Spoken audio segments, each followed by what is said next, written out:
Like I told you, a lot of the stuff we don't need because we have all this evidence already. Now's your time. Really need to think about what you're going to do. Because now is the time to try to be honest and try to make things right. Okay? If you shot in self-defense or something, you need to let us know. What happened? Somebody at the Pond Tomato pulled out. Who? One of the kids. Somebody you go to school with? Yeah. Same grade? Yeah. What's he go by? I think he goes to the alternative. Alright, what's his street name? I know his last name, Gillespie. Play it again. Sure. Hello, so everybody. This is real footage.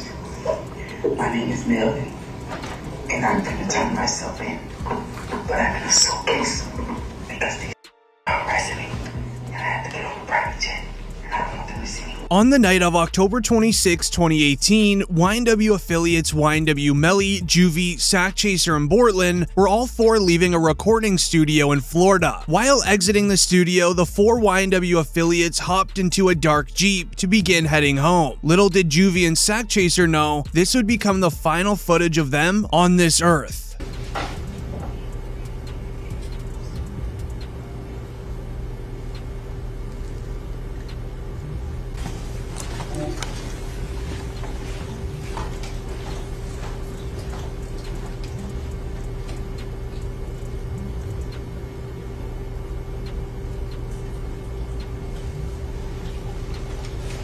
While driving home, YNW Bortland would explain during an interrogation the following moments. Okay, tell me what happened. Man, I was playing music, getting off the exit. I was already getting sleepy, almost home. You know what I'm saying? And like just out of nowhere, like I just heard, you know what I'm saying? So and I ducked down, you know what I'm saying, in the car, and I almost crashed the car. Let me back you up a few minutes. Where were you coming from? I was coming from the studio, from Fort Lauderdale. Fort Lauderdale studio. Which way did you take? I took I-75, 595 to 75. Expressway. Yeah. Then you took 75 south? With YNW Bortland giving a brief explanation of what just went down, it's very clear to officers that YNW Bortland's story is not adding up to anything. Bortland is trying to stay confident as he can with his story, trying to make it seem the most realistic that it can. However, he would end up being caught in his lie. Here's the hard part where we're having a hard time to understand, is that we shut down that entire area and we had officers shoulder to shoulder walk it out. They didn't find as much as one shell casing. They didn't find one piece of glass. Nothing.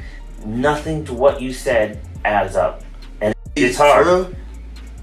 Bro, I'm telling you, bro, that's like... I mean, for whatever reason, your two friends, are these your good friends? Yeah, that's what I'm saying. These my... Like, these are your two, I'm assuming, close friends. Yeah, we got... And you're doing them an inservice by not telling us the truth. I'm telling you the truth, sir. I don't, like, what do you want? How do you make shell casings disappear? I don't know. How can I tell you about a shell case? As YNW Bortland is not budging from his original story, sticking to the script that is for the street code. Never snitch and never work with the feds. The officers would continue just getting annoyed by YNW Bortland, trying a different strategy of just trying to learn more details about the incident. The officers would go on and ask this. Let's talk about why. Are you having issues with anyone? I mean, we are upcoming artists and stuff, so people like, you know, when you like start doing better than people, they start hating and stuff. You know what I'm saying? So you had some jealousy issues. Yeah, it's like jealousy issues. But I haven't really been on there. But like he like my friend that's way now, God bless. He was telling me like, right. He always telling me about how people just like today. He was telling me some folks from up our way. What's up your way? Like Vero Beach? Beach, like that's where I used to stay. You know what I'm saying? So I grew up there. So that's our hometown. You know what I'm saying? So what did your friend say about from Vero Beach? What was he saying to you? He was saying basically just like they were on like Instagram, Facebook, like sneak this. With the officers now asking questions that gives more details about who YNW Bortlen even is, they now understand the YNW Group is a music label with artists in the area, and it seems as if there is a chance what YNW Bortlen was saying is true. However, the interrogation from here would go south. YNW Bortlen begins getting angry as the officers are not fully believing his story about the crime, and he just wants to leave. I told y'all the story, and that's it, bro. I don't even talk about it anymore. Like, cause I told y'all. Like, I don't know. Okay, just so you know, all right, because you're saying, well, I don't want to talk anymore. There's going to be a lot more questions. There's, and we're not trying to piss you off. The thing is, we don't know your friends. Yeah. So the reason we have to ask all these questions, because the more we know about your friends, your lifestyle, your friend's lifestyle, your friends, his friends, and the circumstances surrounding today, the more, the easier it's going to be for us to try and solve this. It's very common when the criminal during the interrogation hits the point of the interview where he's refusing to talk and not even wanting to discuss further. It is then the officer's job to reset the playing field. The goal is to try to have the criminal continue talking, asking as many questions as you can, and hoping that the criminal will begin mixing up his story or even sharing different details than what he originally said, or if he accidentally says too much. As the officer would then reset the conversation, the police officer would then want more details of the in-the-moment actions made during the quote drive-by, giving YNW Bortlen the satisfaction of allegedly believing him that it was a drive-by. So the officer wants to know, how were you driving? Did you crash into anything? Did you see faces or license plates? And I'm driving, ducking for my life, trying to make sure I don't get hit. And you telling me you telling me about some shit. I don't know. You know what I'm saying? I'm trying to make sure I don't get hit. I'm driving. I'm trying to make sure I don't get hit. You know what I'm saying? What I'm gonna be worried about? You know what I'm saying? I know it's not for you to worry about. That shit crazy, bro. But if you tell me it happened there's got to be some evidence there. There's going to be broken glass, just like there's broken glass over here when you guys open the doors and stuff like that. Okay, there's going to be broken glass over there when the windows got out. There's going to be casings from the people at your car. Okay, there's going to be evidence over there. Okay, right now there's nothing. I kind of think I know what happened because I got information. With roughly an hour and a half now passing, time is beginning to run out in their allowed time. This is then when the officer would flat out ask, if you know who did this, would you tell me? By just telling me the truth, even if it's something that I don't want to hear, but I respect the truth rather than BS, okay? And it's a simple question. If you knew who did this, okay? You may or may not know. If you knew who did this, would you tell me? It's either a yes or no question. Answer.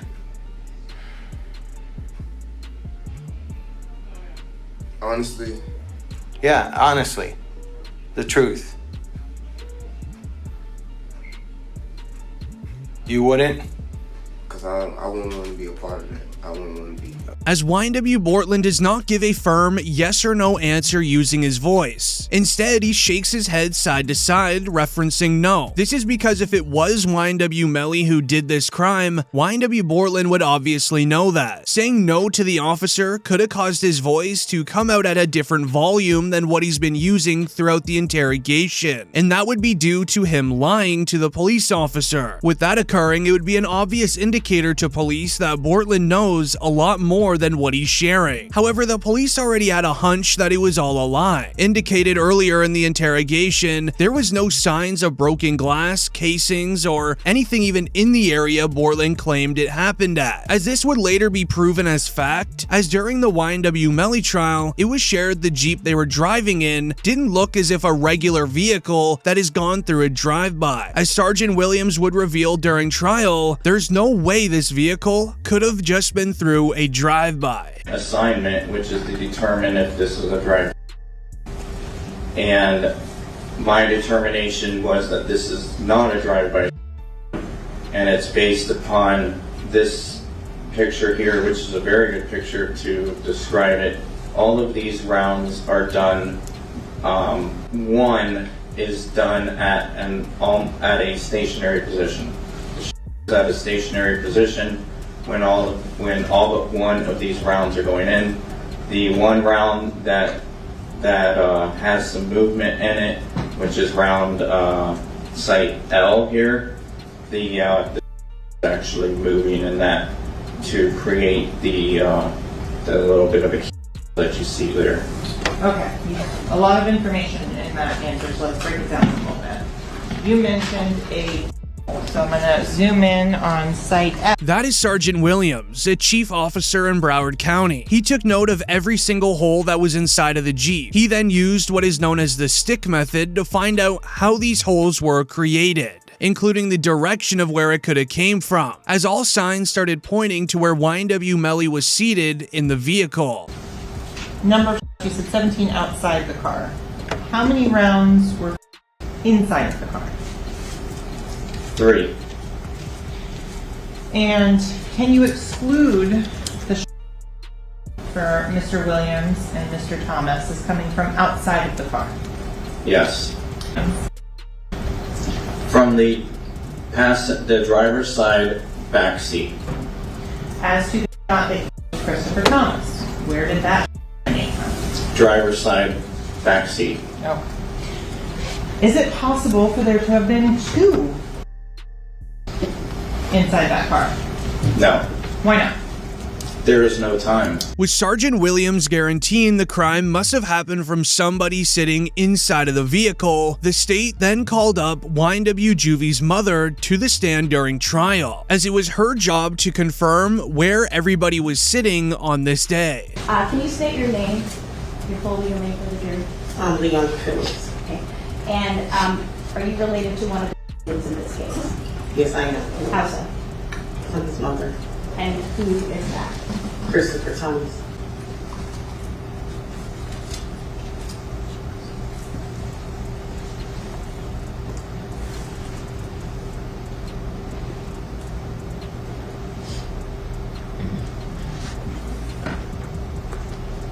Pause it at 2:19:15. Ms. Phillips, did you see who entered into the occupants who entered into that gray Jeep? Mm-hmm. And is that a yes? Yes. Do you recognize where your son entered that gray Jeep? Yes. Which seat, if you can identify for the jury? He got in the back seat on the right hand side. Did you recognize the individual that got into the back seat on the left side, the rear driver's side? Yes. And who was that individual? Jamel. And Jamel, is that the defendant, Jamel Demons? Yes, ma'am. With the jury hearing the crime happened inside of the vehicle alongside YNW Juvy's mother revealing where YNW Melly was seated, we would then even see YNW Juvy's father reveal he believed YNW Melly was guilty since the beginning. From the day one, I believe that Melly was responsible for my son on October 26th when I first heard the story, because his explanation when I finally talked to him in Cortland on a FaceTime, their response and how they was reacting, they showed no remorse. They didn't act like they was grieving, like they lost a best friend or nothing. They was, in my opinion, they was in the best spirits. They wasn't reacting to, they act like they didn't have to take a loss at all. That's how I took it. And then when I was talking to them, I still had in the back of my mind that something's not right. As the truth of what happened to Sakchaser and Juvy continues to be revealed with new evidence, O-Block resident Jay Hood, a friend of King Von, would reveal something unexpected during an interview, as King Von may have mentioned a little too much to a group of people at O-Block. Did Von really tell you that Melly told him that he was 2 friends? He ain't come out and say, like, we got into an argument.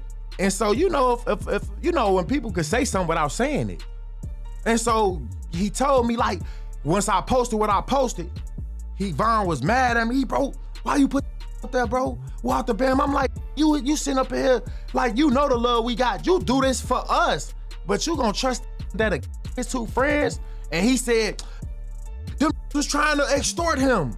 And so I'm like, if they was trying to extort him, then why are you still around them? He would go on to reveal information that we never even knew, involving YNW Sakchaser and Juvy going after Melly for financial gain, as detectives will now be looking into this motive for the upcoming retrial. The existing evidence already against Melly is concerning, as lead detective Mark Moretti revealed a text message of YNW Melly admitting to doing the crime. The PT Gambino account asked him if he was okay, and his response was, "I did that," and placed a smiley face emoji. And the next message from 10/26/2018 at 16:02 from Eastern Standard Time. The YNW Melly account says what? After that, SHHHH. And could you please stand and point on the right side of the screen exactly which parts you're saying where the YNW Melly account says, "I did that"? I did that. This is the thread ID. This is the text. This is the author. And this is the recipient. Then you come down here, same thing. The ID is for the actual message, which is just specific to that one message. Then the thread ID is the actual continuation of continuing message. For more context, hours after the passings in 2018, somebody would message YNW Melly on Instagram asking, "Hey, are you okay? Tell me something," as YNW Melly would reply saying, "I did that," with a happy face emoji. Now, once this was being shared within the courtroom, YNW Melly was seen covering his face, looking very embarrassed. However, the evidence would only get worse from here, as the court would then see incriminating text messages between Melly and his girlfriend at the time. Moving on to Friday, November 9th, 2020 UTC, 2018. Message from Melly Montana to, again, that baby. What does that one say? You don't with me anyways. I peeped it.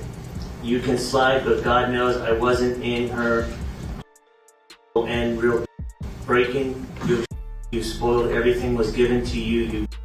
You act like a some slide. I keep Orton with cuz at the as YNW Melly's ex-girlfriend was telling Melly she's gonna break up with him if he doesn't stop being friends with YNW Bortland. However, Melly stayed true and loyal to Bortland, stating that he did one of the realest things in his life for him. It really makes you wonder what that could be. Also found on YNW Melly's cell phone was a confession video to turning himself in. Hello, Slayer back. This is real footage.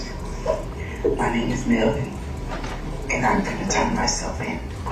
But I'm in a suitcase because they are harassing me, and I have to get on a private jet, and I don't want them to see me. However, it became very concerning when they went through YNW Melly's notepad on his phone, where the feds were able to find a saved Facebook video link of a Facebook live stream of YNW Melly and Bortland 8 hours after the crime occurred. You see him?